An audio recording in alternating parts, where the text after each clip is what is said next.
Hello everyone, welcome to my channel. ଗପ ଶୁଣିବା ପୂର୍ବରୁ ପ୍ରଥମେ ଏହି ସବୁ ଚିତ୍ର ଗୁଡ଼ିକୁ ଭଲ ଭାବରେ ଦେଖି ନିଅନ୍ତୁ।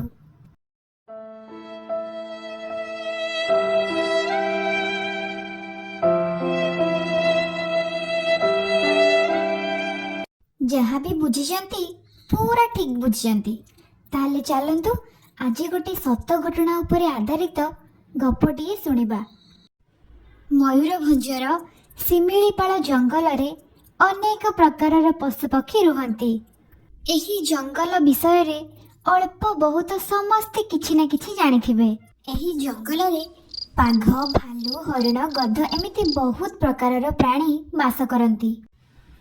ଜଙ୍ଗଲ ଭିତରେ ଛୋଟ ଛୋଟ ବସ୍ତି କରି କିଛି ଲୋକ ସେଠାରେ ରୁହନ୍ତି।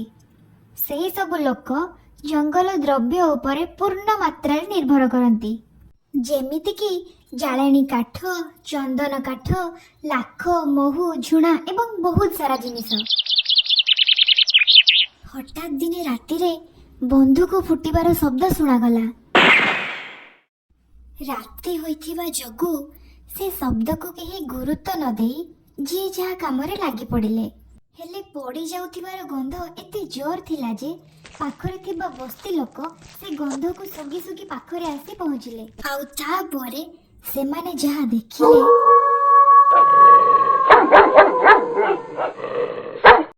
ପରଦିନ ସକାଳେ ସେମାନେ ଯାହା ବି କିଛି ପୂର୍ବଦିନ ଦେଖିଥିଲେ ସେ ସବୁକୁ ଯାଇ ପୋଲିସଙ୍କ ପାଖରେ କହିବା ପାଇଁ ଠିକ୍ ମନେ କଲେ।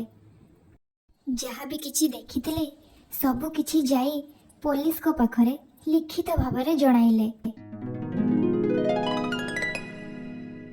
ଏମିତି କିଛି ଦିନ ତଦନ୍ତ କରିବା ପରେ ପରେ ଗୋଟିଏ ବଡ଼ ତଥ୍ୟ ବାହାରକୁ ଆସିଲା। ତଦନ୍ତ ପରେ ଏଇଆ ଜଣାପଡ଼ିଲା ଯେ ଶିକାରୀମାନଙ୍କ ଦ୍ୱାରା ପ୍ରଥମେ ହାତୀର ଦାନ୍ତକୁ କାଟି ନିଆଯାଇଥିଲା ଏବଂ ବନ୍ୟ କର୍ମଚାରୀ ଏ କଥାକୁ ଚାପି ଦେବା ପାଇଁ ପ୍ରଥମେ ହାତୀଟିକୁ ପୋଡ଼ି ଦେଇଥିଲେ ଏବଂ ତାପରେ ତାକୁ ନେଇ ନଈରେ ବୁହାଇ ଦେଇଥିଲେ। ଏହା ସବୁ ଜଣାପଡ଼ିବା ପରେ ଉପରୁ ଏତେ ପ୍ରେସର ଆସୁଥିଲା ଯେ ଜଣେ ବନ୍ୟ କର୍ମଚାରୀ ତ ସୁଇସାଇଡ୍ ମଧ୍ୟ କରିଦେଲେ ଏବଂ ଆଉ 3 ଜଣ ବନ୍ୟ କର୍ମଚାରୀଙ୍କୁ ଆରେଷ୍ଟ କରାଗଲା। ହେଲେ ଏଥିରେ ହାତ ଥିବା ସମସ୍ତ କର୍ମଚାରୀ ଆଜି ପର୍ଯ୍ୟନ୍ତ ଧରା ପଡ଼ିଲେ ନାହିଁ, ମାତ୍ର କିଛି ଜଣ କର୍ମଚାରୀ ନିଲମ୍ବିତ ହୋଇଥିଲେ। ଏମିତି ମର୍ମନ୍ତୁଦ ଘଟଣା ପରେ ମଧ୍ୟ କାହାରି ମନରେ ଡର ନାହିଁ କି ଦୟା ବି ନାହିଁ। ଏହା ଯେମିତି ଚାଲି ଆସୁଥିଲା ଏବେ ବି ଚାଲିଛି। ଏ ସବୁ କିଛିର କାରଣ ହେଉଛି କେବଳ ଆମ ନୀରବତା। ଯଦି ଆମେ ମୁହଁ ନ ଖୋଲିବା ଆମର ପର ପିଢ଼ି ହାତୀକୁ କେବଳ ଫଟୋ ଭାବରେ ହିଁ ଦେଖିବେ।